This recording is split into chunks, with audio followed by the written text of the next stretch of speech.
Welcome back to another episode of the Salford RTG Career Mode here on FC25. It's the start of Season 8, where last episode we finished Season 7 in up and down fashion of a season. We ended up winning the Emirates FA Cup, beating West Ham in the final at Wembley, and then we somehow managed to win the Europa League final, which now sees us fit in the Champions League. And looking at this squad is not Champions League ready at all, and what isn't Champions League ready is also our bank balance in our transfer budget. 25 million to spend to try and build a Champions League competitive squad.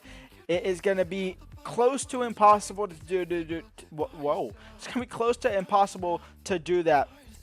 Our highest rated player in our ceiling is 84 overall, Trey Inyoni. There's a chance he leaves this window. There's a chance we have to sell him. Our top rated player, top prospect, or top value players though is Sako. If we can cash in Sako and get close to 100 to 100 plus million, I'm taking that in a bullet. And honestly, I'm gonna go ahead and renew his contract and then transfer list him and see if we can get any transfer deals. We might be forced to sell one of our best young winger prospects, who actually at the moment, at the start of last season, he actually had the highest potential. So there's that. 25 million to spend. We are more than likely gonna have to sell before we can spend.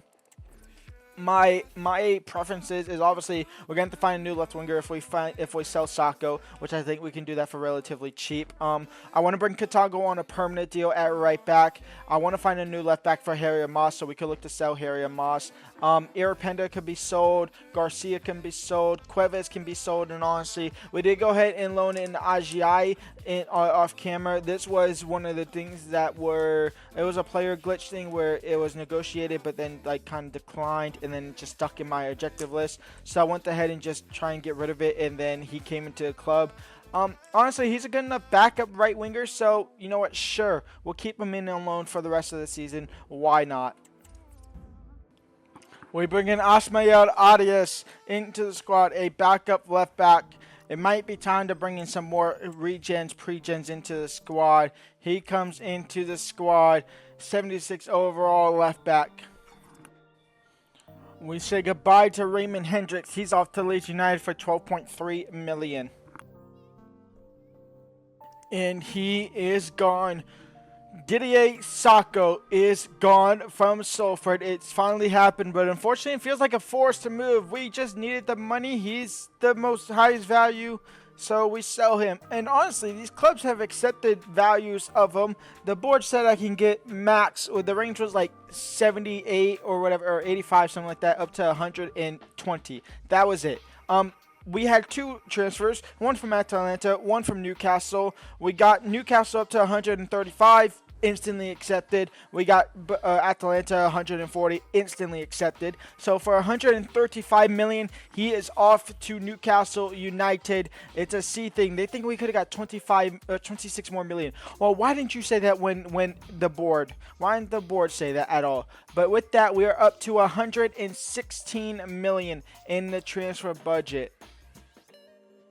We go ahead and bring in our first official signing, spending 25 million, something like that, on this guy. We needed a new left winger. We needed a new left midfielder. We go ahead and bring in Sissoko over from Saudi Arabia. He comes into the squad. We had to look for relatively cheap options, kind of contract expiring options, to try and get the best of the best deals. And so he comes in 81 overall. We will hopefully get a overall boost when we switch him over to a left winger from a left mid, hopefully. If not, then 81 overall it shall be. Mr. Soko, welcome to the club. Welcome to Salford. And Katongo comes into the squad as a free agent. We go ahead and buy him in. He comes back in the squad after spending the last 2 seasons on loan for 29 million. That's a big chunk of our budget, to be completely honest. We only got 85 million out of that Sako deal, so 29 million is going to take a massive chunk out of our budget. We have a new left back. Alex Vale comes into the squad for free because Harry Moss is instantly swapped out in now for Alex Vale. Welcome to the club.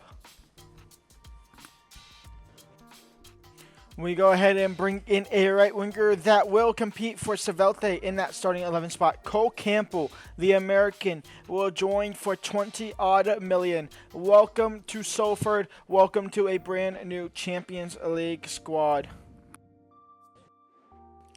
And more than likely our last signing, because we are now back to being broke, but we bring in a backup center back in Vuskovic from Arsenal. We were going to go ahead and bring him in last season, in the summer window of last season, but one, we couldn't afford him, and two, he was too good. I think he was too good. He actually hasn't grown at all, because he was 81 overall. He has not grown at all. He's now 81, which is a little kind of concerning, but we need a backup center back, and he is going to fit the squad. So Luka Vuskovic, welcome to Salford from Arsenal. And we are going to go ahead and bring in a midfielder on loan as well to help move up our squad depth. Now, this one's a little bit interesting because this guy's contract is expiring.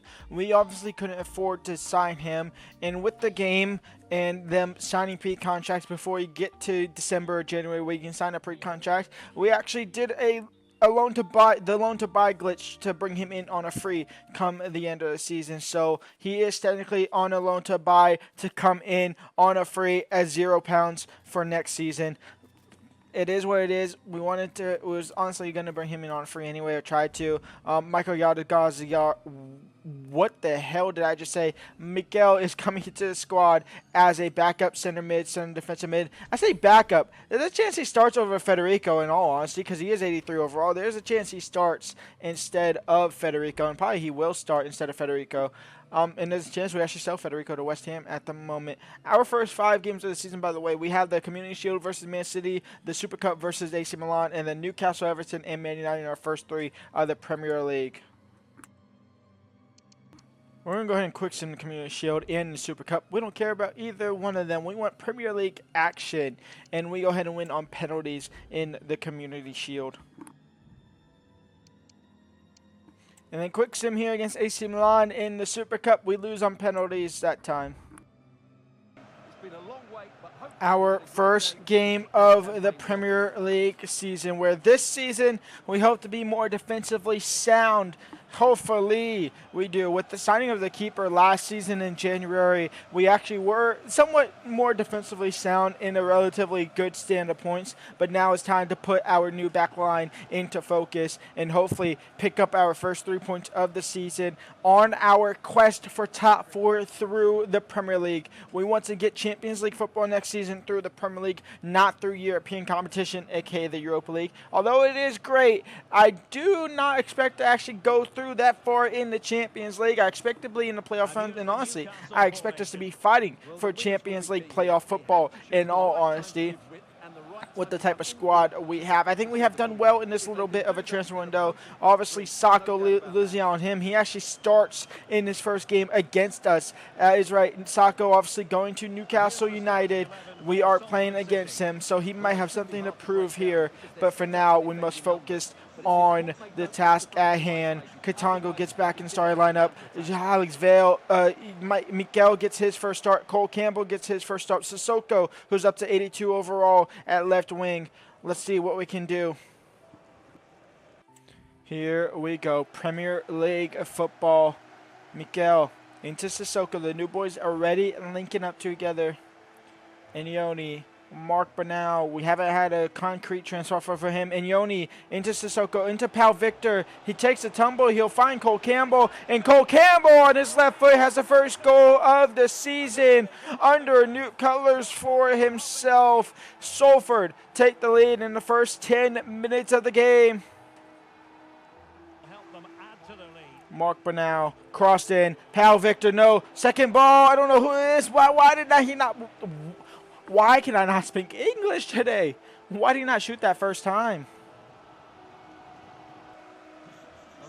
Zargar out wide for Sissoko. And Sissoko now. Can he find Pal Victor? If Pal Victor didn't get body blocked off the ball, then yes. Halftime, 1-0 up. Sako. Still Sako, saved, the rebound, White, back post for Sako, he does keep it in play, saved by Yohan though. The clearance is not great though, and FC, his shot is wide.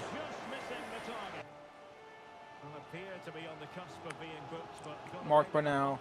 Ugarte into Sissoko, and Sissoko, who is onside, doubles the lead and might just put this game out of reach for Newcastle United. It's 2-0, 56 minutes in, and the debuts are the ones making the difference here. Cole Campbell on the first, and now Sissoko on the second. Oh, that's a good ball in for FC, and the clean sheet is gone, and the game's not wrapped up yet. Lewis Law in toward Cole Campbell. Cole Campbell into Pal Victor, straight to the keeper, but that will be game over. Salford will win a 2-1 win here in the first game of the season against Newcastle.